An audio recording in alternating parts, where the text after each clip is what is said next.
بسم اللہ الرحمن الرحیم۔ السلام علیکم۔ حضرت نوح علیہ السلام کا تذکرہ قرآن مجید میں 42 جگہ آیا ہے۔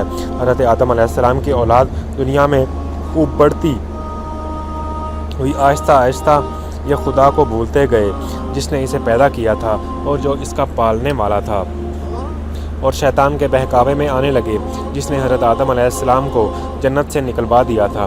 شیطان کے بہکاوے میں آ کر یہ لوگ بتوں اور آگ، سورج وغیرہ کو پوجنے لگے اور ایک خدا کی بجائے مٹی اور پتھر کے بہت سے خدا بنا لیے۔ اپنے ہاتھ سے اپنا خدا بنا لیتے اور پھر ان سے مانگنے لگ جاتے، حالانکہ یہ مٹی اور پتھر کے خدا اپنے لیے کچھ نہ کر سکتے تھے۔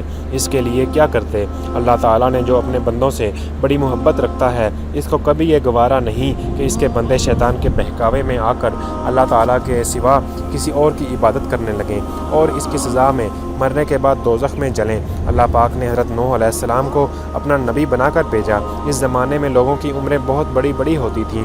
حضرت نوح علیہ السلام 950 سال اپنی قوم میں واعظ کرتے رہے کہ اے لوگو، صرف ایک اللہ کی عبادت کرو اور میرا کہا مانو، وہ تمہارے گناہ بخش دے گا۔ لیکن لوگوں نے حضرت نوح علیہ السلام کی باتوں کو نہ مانا اور اپنے کانوں میں انگلیاں دے لیں اور کپڑے اوڑھ لیے تاکہ حضرت نوح علیہ السلام کی آواز کانوں تک نہ پہنچ سکے۔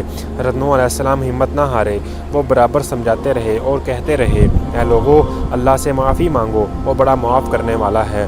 وہ تم پر آسمان سے بارش برسائے گا تاکہ تم خوب اناج پیدا کر سکو، اور اس کے ذریعے سے بڑے بڑے باغ پیدا کر دے گا، ان میں نہریں پیدا کر دے گا، تمہارے مال و دولت بڑھا دے گا اور تمہیں بیٹے دے گا۔ تمہیں کیا ہو گیا ہے؟ تم کیوں خدا کو نہیں مانتے؟ حالانکہ اس نے آسمان بنائے، چاند اور سورج بنائے، اس نے تم کو مٹی سے پیدا کیا اور پھر اس مٹی میں تم ایک دن مل جاؤ گے اور پھر قیامت کے دن اسی مٹی سے تم کو دوبارہ زندہ کرے گا۔ لیکن لوگوں نے اپنے بتوں کو نہیں چھوڑا اور حضرت نوح علیہ السلام سے کہنے لگے، ہم اپنے بتوں کو ہرگز نہ چھوڑیں گے اور ہم تم کو اپنے جیسا آدمی ہی دیکھتے ہیں، اور تمہارا کہنا بھی صرف چند غریب لوگوں نے مانا اور ہم تو تم کو جھوٹا سمجھتے ہیں۔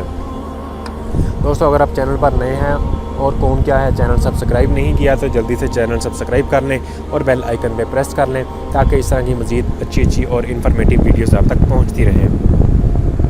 حضرت نوح علیہ السلام نے فرمایا کہ اے میری قوم، میں تم کو جو نصیحت کرتا ہوں اسی کے بدلے میں تم سے کوئی مال و دولت نہیں چاہتا، اور جو غریب آدمی مسلمان ہوئے ہیں اور اللہ پر ایمان لائے ہیں، میں ان کو اپنے پاس سے تمہارے کہنے سے نہیں نکالوں گا۔ اگر میں ان کو اپنے پاس سے نکال دوں تو خدا کے عذاب سے مجھے کون بچائے گا؟ اگر میں ایسا کروں گا تو بہت ناانصاف ہو جاؤں گا۔ ان کی قوم کے لوگوں نے کہا، اے نوح علیہ السلام، تم نے ہم سے جھگڑا بہت کر لیا۔ اگر تم سچے ہو اور جس کے عذاب سے تم ہم کو ڈراتے ہو وہ لے آؤ۔ حضرت نوح علیہ السلام نے کہا، جب اللہ پاک چاہیں گے عذاب لے آئیں گے۔ اللہ تعالیٰ نے حضرت نوح علیہ السلام کو وحی کے ذریعے حکم بھیجا کہ تمہاری قوم میں جو ایمان لا چکے ہیں ان کے علاوہ کوئی ایمان نہیں لائے گا، تم غم نہ کرو، ایک کشتی بناؤ۔ حضرت نوح علیہ السلام نے خدا کے حکم کے مطابق کشتی بنانی شروع کی، تو جب ان کی قوم کے سردار ان کے پاس سے گزرتے اور ان کو کشتی بناتے ہوئے دیکھتے تو ان کا مذاق اڑاتے۔ حضرت نوح علیہ السلام ان کے مذاق کے جواب میں کہتے کہ آج مذاق کر لو، کل جب تمہارے اوپر عذاب آئے گا تو اس وقت ہم تمہارا مذاق اڑائیں گے۔ آخر اللہ تعالیٰ کا عذاب اس کے وعدے کے مطابق آیا، زمین سے پانی نکلنا شروع ہوا اور آسمان سے بارش آنی شروع ہو گئی۔ اللہ تعالیٰ نے حضرت نوح علیہ السلام کو حکم دیا کہ سب جانوروں کا ایک ایک جوڑا کشتی کے اندر سوار کر لو، اور جو لوگ تمہارے اوپر ایمان لا چکے ہیں یعنی مسلمان ہو گئے ہیں ان کو سوار کر لو۔ حضرت نوح علیہ السلام نے کشتی میں سوار ہونے والوں سے کہا، اللہ تعالیٰ کا نام لے کر کشتی میں سوار ہو جاؤ، اور اس کا چلنا اور ٹھہرنا اسی کے ہاتھ میں ہے۔ اللہ تعالیٰ بڑا بخشنے والا مہربان ہے۔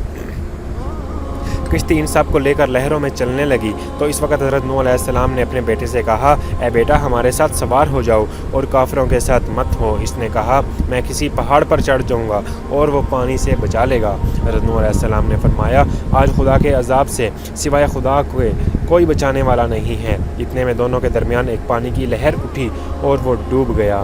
پھر خدا تعالیٰ نے زمین کو حکم دیا کہ اپنا پانی نگل جا، اور آسمان کو بھی حکم دیا کہ پانی برسانا بند کر دے، یہاں تک کہ پانی خشک ہو گیا اور تمام کافر دنیا میں ختم کر دیے گئے۔ حضرت نوح علیہ السلام کی کشتی کوہ جودی پر ٹھہری۔ حضرت نوح علیہ السلام نے اپنے پروردگار سے عرض کیا کہ اے میرے رب، میرا بیٹا بھی میرے گھر والوں میں سے ہے اور آپ کا وعدہ سچا ہے، یعنی حضرت نوح علیہ السلام کا مطلب تھا کہ اے اللہ آپ نے وعدہ فرمایا تھا کہ تیرے گھر والوں کو اس طوفان سے بچا لوں گا، تو پھر میرا بیٹا کیوں ڈوب گیا؟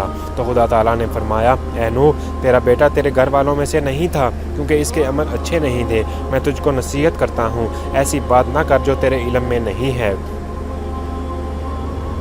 اس لیے کہ کنعان اللہ کے علم ازلی میں کافر تھا، اور یہ بات حضرت نوح علیہ السلام کے علم میں نہ تھی۔ حضرت نوح علیہ السلام نے اللہ پاک سے توبہ کی اور اپنے کہنے پر معافی چاہی۔ اللہ پاک نے ان کو معاف کر دیا اور حکم دیا اے نوح ہماری طرف سے سلامتی اور برکتوں کے ساتھ اتر۔ اس کے بعد حضرت نوح علیہ السلام کی امت سے دنیا بسی اور آہستہ آہستہ ان کے بال بچے آباد ہوتے گئے۔ یہ سب لوگ خدا تعالیٰ کی اطاعت کرتے رہے۔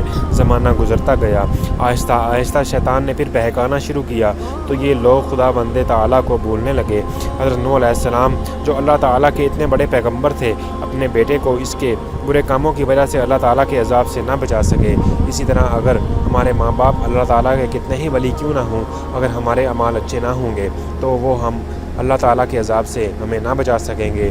ہم کو اپنے بزرگوں کے نیک عمل کا سہارا نہیں لینا چاہیے، بلکہ اللہ اور اس کے رسول کے بتائے ہوئے کاموں پر عمل کرنا چاہیے۔ دوستو اگر آپ چینل پر نئے ہیں اور چینل کو کیا ہے سبسکرائب نہیں کیا تو چینل سبسکرائب کر لیں اور بیل آئیکن پہ پریس کر لیں تاکہ آپ کو مزید اچھی اور انفارمیٹیو ویڈیوز ملتی رہیں۔